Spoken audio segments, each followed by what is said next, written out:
No exijo ni espero que el lector crea la historia tan salvaje como sencilla que estoy a punto de escribir. Estaría loco si lo esperara, en un caso en el cual mis propios sentidos rechazan la propia evidencia.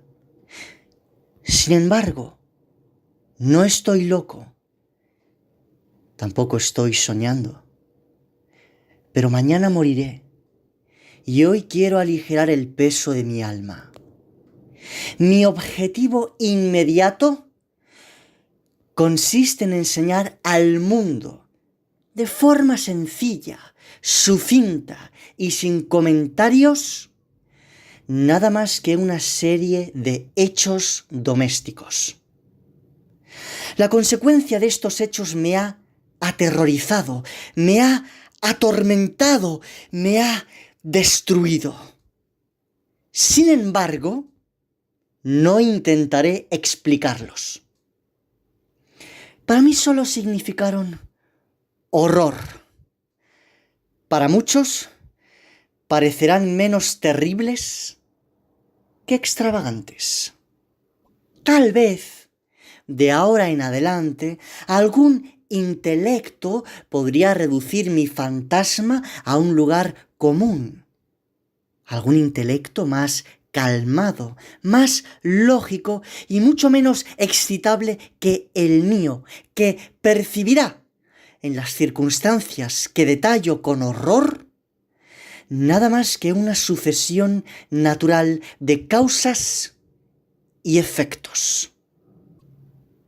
Desde mi infancia me destaqué por mi docilidad y mi bondad. La sensibilidad de mi corazón era tan notable que muchas veces fui objeto de la burla de mis compañeros. Me gustaban mucho los animales y mis padres me premiaron con una gran variedad de mascotas con las que pasaba la mayor parte del tiempo. Y lo que más me colmaba de felicidad era darles de comer y acariciarlas. Este especial rasgo de mi personalidad aumentó con los años y en mi edad adulta encontré así una de las principales fuentes de placer. No es necesario que me esfuerce en explicar la naturaleza o la intensidad de la gratificación que conlleva el afecto a un perro fiel y sagaz. Algo en el amor generoso y sacrificado de una bestia toca directamente el corazón de una persona que ha tenido ocasión de probar la falsa amistad y la vulnerable lealtad del hombre. Me casé joven y tuve la felicidad de que mi mujer compartiera mis gustos. Conocedora de mi especial devoción por los animales domésticos, no perdía ocasión de procurarme los más agradables. Teníamos pájaros, peces de colores, un perro precioso, conejos, un monito y un gato. Este último era un animal de gran tamaño y belleza, completamente negro y sagaz hasta niveles sorprendentes. Al hablar de su inteligencia, mi mujer, que en realidad era bastante supersticiosa, aludía con frecuencia a la antigua creencia popular que decía que todos los gatos negros son brujas encubiertas. No quiero decir que lo pensara seriamente y solo lo cuento porque me viene a la mente. Pluto, así se llamaba el gato, era mi animal preferido y mi mejor compañero de juegos. Solo yo lo alimentaba y me seguía por toda la casa. Incluso me resultaba difícil impedir que me siguiera por las calles. De esta forma, nuestra amistad duró varios años, a lo largo de los cuales mi temperamento y mi carácter en general, por acción del demonio, me avergüenza confesarlo, experimentaron un radical cambio negativo. Cada día me mostraba más malhumorado, más irritable, más indiferente a los sentimientos de los otros. Comencé a utilizar un lenguaje descontrolado para dirigirme a mi mujer. Llegué incluso a tratarla con violencia personal. Por supuesto, mis animales también sintieron mi cambio de humor. No solo los descuidaba, sino que los maltrataba. Sin embargo, con Pluto mantuve el suficiente control para no llegar a maltratarlo, aunque no tenía ningún reparo en maltratar a los conejos, al mono, incluso al perro, cuando se me acercaban por accidente o por afecto. Pero la enfermedad crecía dentro de mí. ¿Qué enfermedad es comparable al alcohol? Y finalmente, hasta Pluto, que ya estaba envejeciendo y se mostraba entonces algo irritable, hasta Pluto empezó a experimentar los efectos de mi mal humor. Una noche, al volver embriagado a casa, después de una de mis salidas por la ciudad, me pareció que el gato me evitaba. Lo atrapé y, atemorizado por mi violencia, me mordió en la mano. Al instante se apoderó de mí la furia de un demonio. Ya no me reconocía. Mi alma pareció, de repente, alejarse de mi cuerpo, y una violencia demoníaca, alimentada por la ginebra, hizo vibrar todas las fibras de mi cuerpo. Saqué del bolsillo una navaja y, cogiendo a la pobre bestia por el pescuezo, le arranqué un ojo. Me avergüenzo, me abrazo, tiemblo al escribir esta terrible atrocidad.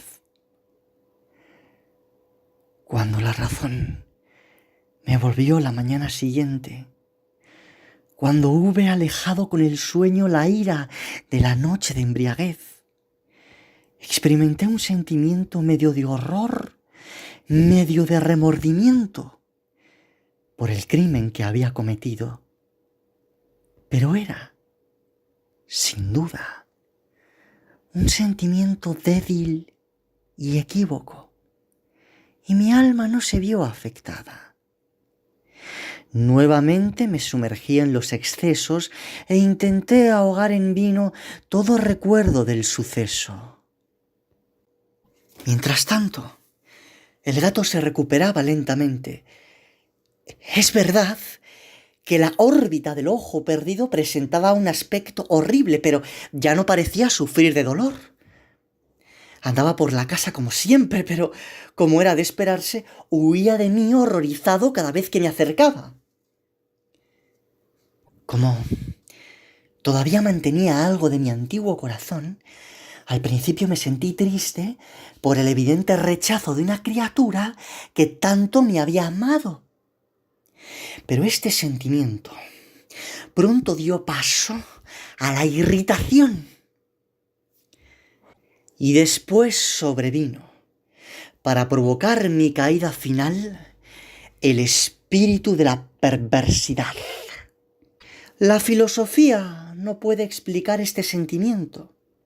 Sin embargo, no estoy tan seguro de que mi alma exista como de que la perversidad es uno de los impulsos primitivos del corazón humano. Un impulso de las indivisibles facultades primarias o sentimientos que guían el carácter del hombre. ¿Quién no se ha visto cientos de veces cometiendo una acción vil o estúpida solo porque sabe que no debería hacerlo? ¿No tenemos una inclinación permanente, contradictoria con nuestro juicio, a violar la ley por el solo hecho de entenderla como tal? Quiero decir que este espíritu de perversidad contribuyó a mi caída final. Fue este deseo insondable del alma de vejarse a sí misma, de provocar violencia a su propia naturaleza, a hacer el mal por el mal mismo, lo que me llevó a continuar y finalmente consumar el daño que había infligido a la inocente bestia. Una mañana, con sangre fría, deslicé un lazo por el pescuezo y lo colgué de un árbol. Lo colgué con lágrimas en mis ojos y con el más amargo de los remordimientos en el alma. Lo colgué porque sabía que al hacerlo estaba cometiendo un pecado mortal, que comprometía mi alma inmortal, si fuera posible, aún más allá del alcance de la infinita misericordia del Dios más misericordioso y más terrible. La noche siguiente al crimen me despertó el grito de ¡fuego! Las cortinas de mi cama estaban en llamas. Toda la casa estaba ardiendo. Con gran dificultad, mi mujer, un sirviente y yo mismo escapamos del incendio. La destrucción fue total. Toda mi riqueza terrenal se consumió y desde entonces me resigné a la desesperación. No quiero caer en la debilidad de establecer una secuencia de causa y efecto entre el desastre y la atrocidad, pero estoy detallando una cadena de acontecimientos y no quiero que falte ningún eslabón. Al día siguiente al del incendio, fui a visitar las ruinas. Todas las paredes, salvo una, habían caído. La excepción era una pared interior, no muy gruesa, que se hallaba en el medio de la casa y contra la cual se encontraba el cabecero de mi cama. Allí, el material había resistido bastante la acción del fuego, hecho que atribuyo a que hubiera sido colocado recientemente. Alrededor de esta pared se concentró una multitud y muchas personas examinaron una parte del muro con especial atención. Las palabras extraño, singular y otras expresiones similares me llamaron la atención. Me acerqué y vi, como tallada en bajorrelieve sobre la blanca superficie, la figura de un enorme gato. La nitidez de la impresión era realmente maravillosa. Había una cuerda alrededor del pescuezo del animal. Al contemplar por primera vez esta aparición, no podía considerarla otra cosa. Me invadió una sensación de asombro y terror. Pero finalmente pude reflexionar. Recordaba que el gato había sido ahorcado en un jardín adyacente a la casa. Ante la alarma de incendio, el jardín había sido invadido de inmediato por una multitud, y alguien debía haber cortado la cuerda y arrojado al animal en mi dormitorio por una ventana abierta. Tal vez esto había ocurrido para despertarme del sueño. La caída de las otras paredes había comprimido a la víctima de mi crueldad en el material recién colocado, la cal. Junto con las llamas y el amoníaco del cadáver, habían producido la imagen tal cual la acababa de ver. Aunque así fue como me expliqué la sorprendente situación que acabo de relatar y logré satisfacer a mi razón, si no a mi conciencia, lo ocurrido causó una profunda impresión en mi imaginación. Durante meses no me pude desprender del fantasma del gato y durante este tiempo volvía a mi espíritu una especie de sentimiento que parecía remordimiento, pero no llegaba a serlo. Llegué a lamentar la pérdida del animal y empecé a buscar en los viles ambientes que frecuentaba otro animal de la misma especie y de apariencia similar con que reemplazarlo.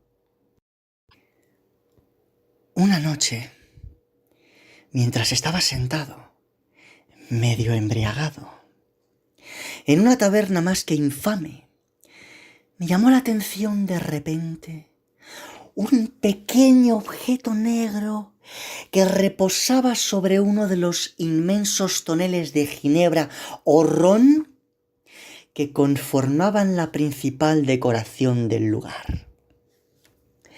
Había estado varios minutos mirando fijamente a la parte superior de este tonel y lo que me sorprendió fue el hecho de que no había percibido de inmediato el objeto que allí se encontraba. Me acerqué y lo toqué con la mano. Era un gato negro, muy grande, tan grande como Pluto, y se le parecía en todo salvo en un detalle. Pluto no tenía ni un solo pelo blanco en todo su cuerpo, pero este gato tenía una gran mancha blanca de forma indefinida que le cubría casi toda la región del pecho.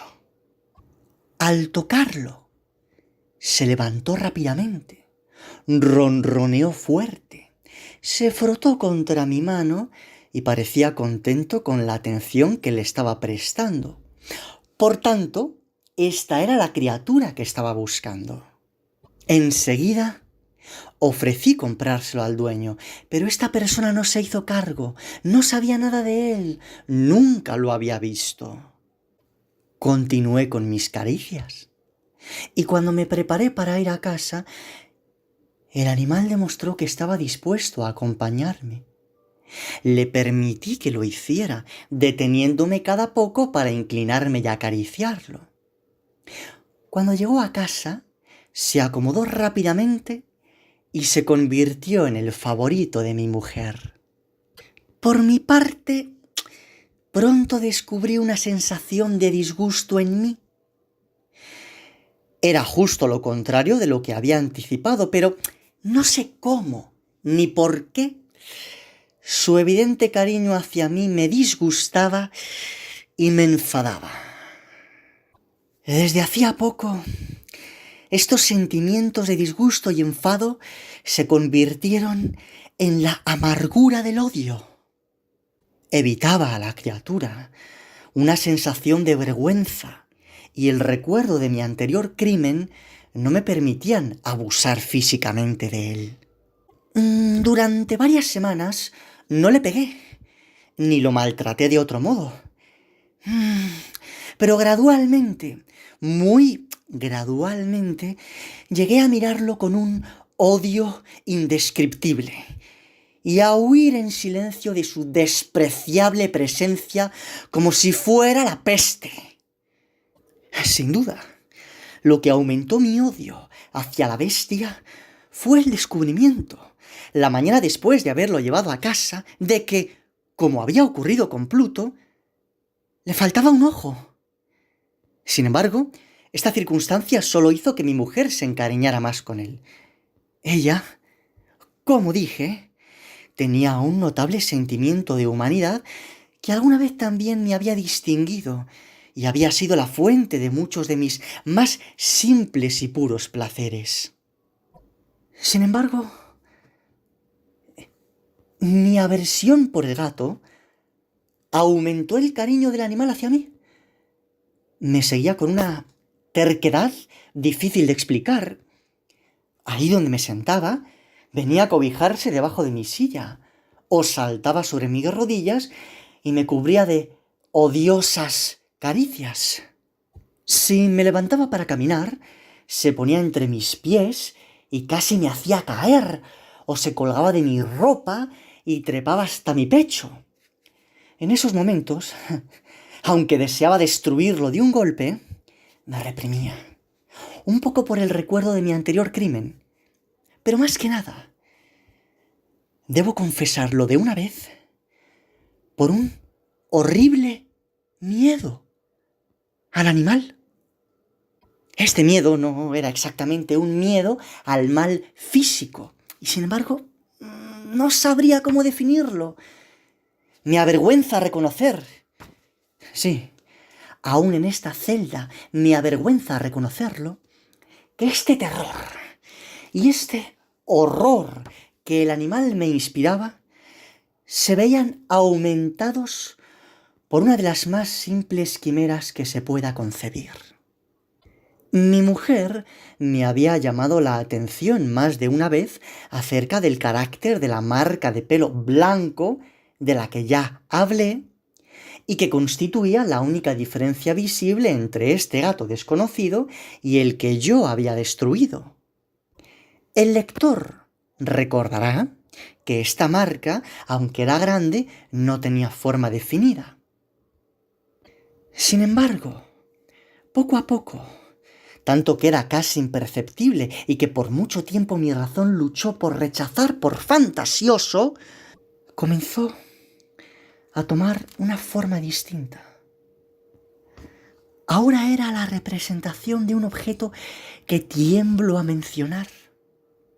Y por eso más que nada odié y temía al monstruo y me habría deshecho de él de haberme atrevido. Ahora, digo, representaba la imagen de algo horrible, siniestro. El patíbulo. Oh, horrible y lúgubre máquina del terror y el crimen, de la agonía y la muerte. Y ahora me sentí más miserable que la mayor miseria humana. Una bestia cuyo semejante yo había destruido sin piedad. Una bestia podía causarme esta insufrible angustia. A mí, un hombre creado a imagen y semejanza de Dios. ¡Ay! Ni de día, ni de noche, nunca más gocé de la bendición que significa el descanso. Durante el día la bestia no me dejaba un momento a solas y por las noches me despertaba cada hora por pesadillas horribles y encontraba el aliento de esa cosa sobre mi cara y su espantoso peso, una pesadilla de la que no podía desprenderme, apoyado eternamente sobre mi corazón. Bajo la presión de tormentos como estos, sucumbió lo poco de bueno que quedaba en mí. Los malos pensamientos, los peores y más oscuros pensamientos se convirtieron en mis únicos compañeros íntimos. La melancolía de mi temperamento habitual se convirtió en odio a todas las cosas y a toda la humanidad. Y mi mujer fue la que más sufrió mis repentinas explosiones de furia, frecuentes e ingobernables. Un día, para cumplir una tarea del hogar, ella me acompañó al sótano del viejo edificio que habitábamos como consecuencia de nuestra pobreza. El gato me siguió por las empinadas escaleras y casi me hizo caer de cabeza, lo que me exasperó hasta el límite de la locura. Alcé un hacha y, olvidando en mi locura los infantiles temores que hasta entonces había controlado mi mano, lancé un golpe sobre el animal que, por supuesto, habría sido fatal si no hubiera sido porque lo detuvo la mano de mi mujer.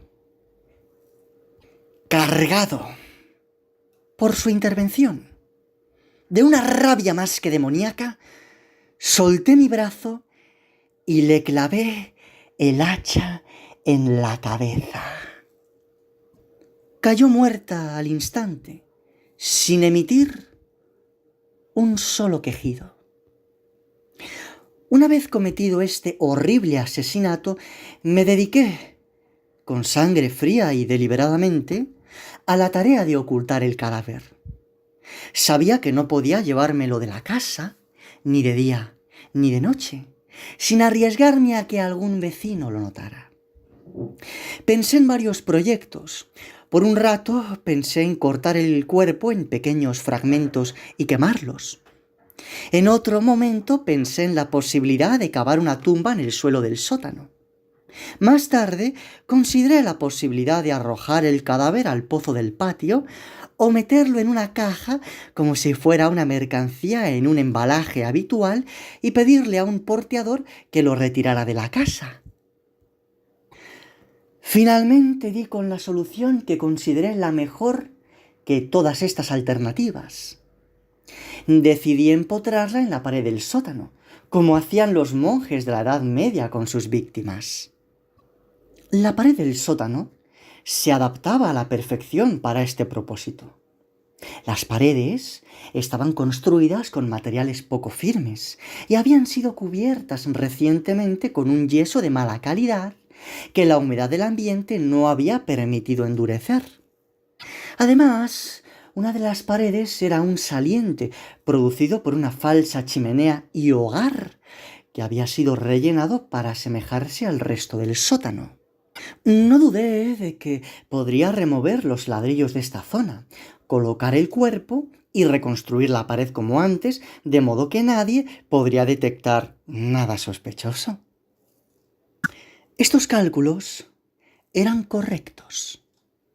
Con la ayuda de una palanca, quité los ladrillos y coloqué el cadáver contra la pared interior. Lo mantuve en esa posición mientras, sin problemas, reconstruí toda la estructura hasta lograr la apariencia inicial. Con argamasa, arena y cal, preparé cuidadosamente un enlucido como el anterior con el que cubrí los ladrillos. La pared no mostraba el menor indicio de haber sido modificada. Barrí el suelo al detalle. Miré a mi alrededor con aire triunfal y me dije, por lo menos en esto mi trabajo no ha sido en vano. El próximo paso era buscar al animal que había causado tanta desgracia, ya que estaba decidido a matarlo. Si lo hubiera encontrado en ese momento, no habría cabido ninguna duda de su destino. Pero parecía que el astuto animal se había alarmado con la violencia de mi anterior furia y se negaba a presentarse ante mí en este estado de ánimo. No es posible describir o imaginar el profundo y maravilloso alivio que me producía la ausencia de la detestable criatura. No apareció durante la noche. Así que, por una noche por lo menos, desde su llegada a la casa, dormí profunda y tranquilamente. Sí, dormí, a pesar del peso del asesinato que llevaba en mi alma. Pasaron el segundo y el tercer día sin que mi verdugo apareciera. Una vez más, respiré como un hombre libre. El monstruo, aterrorizado, había abandonado para siempre el edificio. La culpa de mi siniestro acto no me perturbó demasiado. Me hicieron algunas preguntas, pero pude contestarlas fácilmente. Hasta se inició una búsqueda, pero por supuesto no se descubrió nada.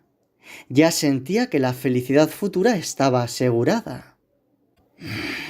Al cuarto día después del asesinato, inesperadamente, entró en la casa un grupo de policías y comenzaron nuevamente con una rigurosa investigación en el edificio. Sin embargo, convencido de la seguridad del lugar que me había elegido para esconder el cuerpo, no me sentí para nada incómodo. Los oficiales hicieron que les acompañara en la búsqueda.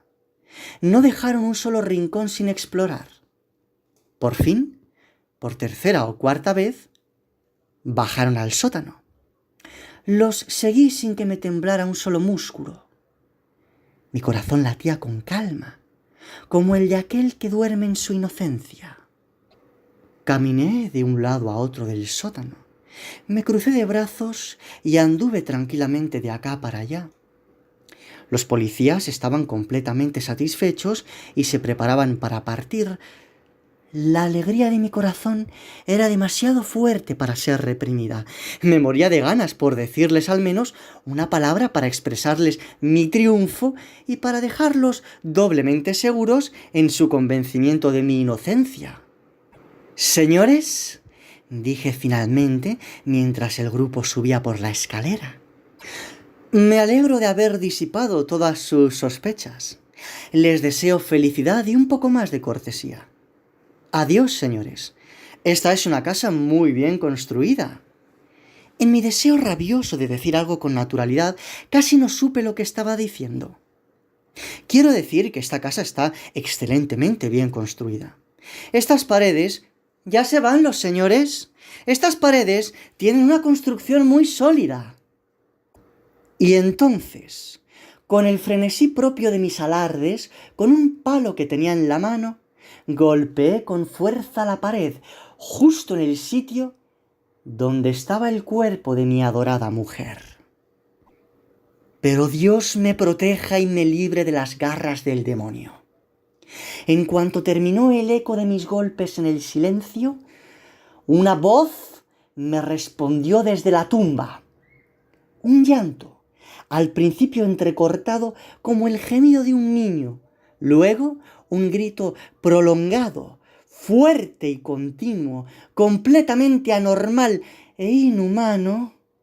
Un aullido, un lamento, medio de horror y medio de triunfo, como el que podría haber surgido de un infierno, conjuntamente de las gargantas de los malditos en su agonía y de los demonios que exaltan la maldición. Sería una locura hablar de lo que pensé en ese momento. Desesperado, me tambaleé hasta la otra pared.